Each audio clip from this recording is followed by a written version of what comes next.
February 12th, 2021, Friday of the 5th week in Ordinary Time. A reading from the book of Genesis. Now the serpent was the most cunning of all the animals that the Lord God had made.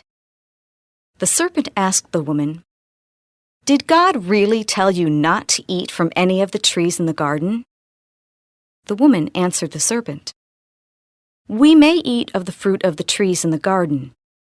It is only about the fruit of the tree in the middle of the garden that God said, 'You shall not eat it or even touch it, lest you die.'" But the serpent said to the woman, "You certainly will not die.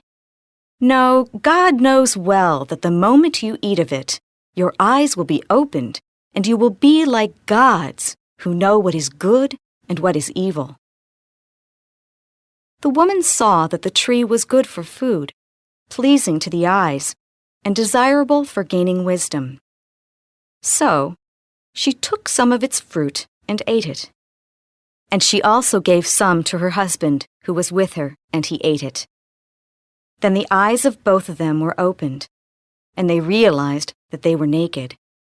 So they sewed fig leaves together and made loincloths for themselves.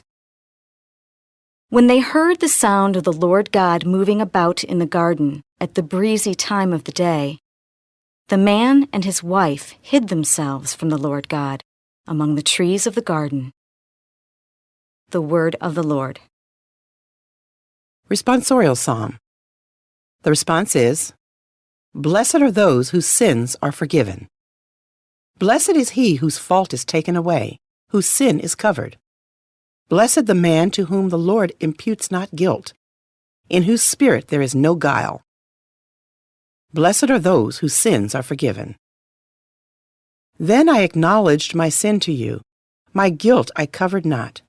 I said, "I confess my faults to the Lord," and you took away the guilt of my sin. Blessed are those whose sins are forgiven.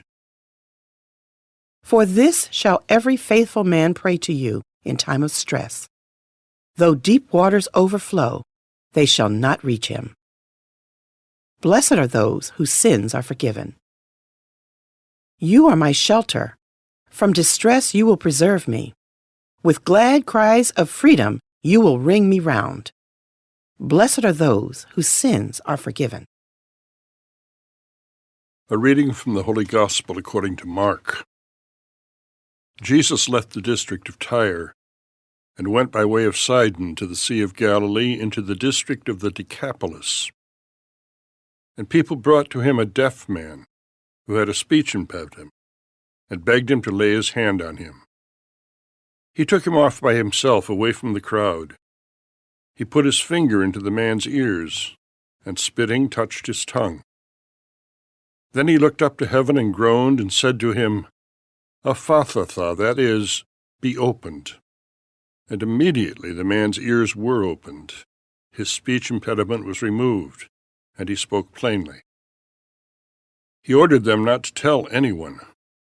But the more he ordered them not to, the more they proclaimed it. They were exceedingly astonished, and they said, "He has done all things well. He makes the deaf hear, and the mute speak." The Gospel of the Lord.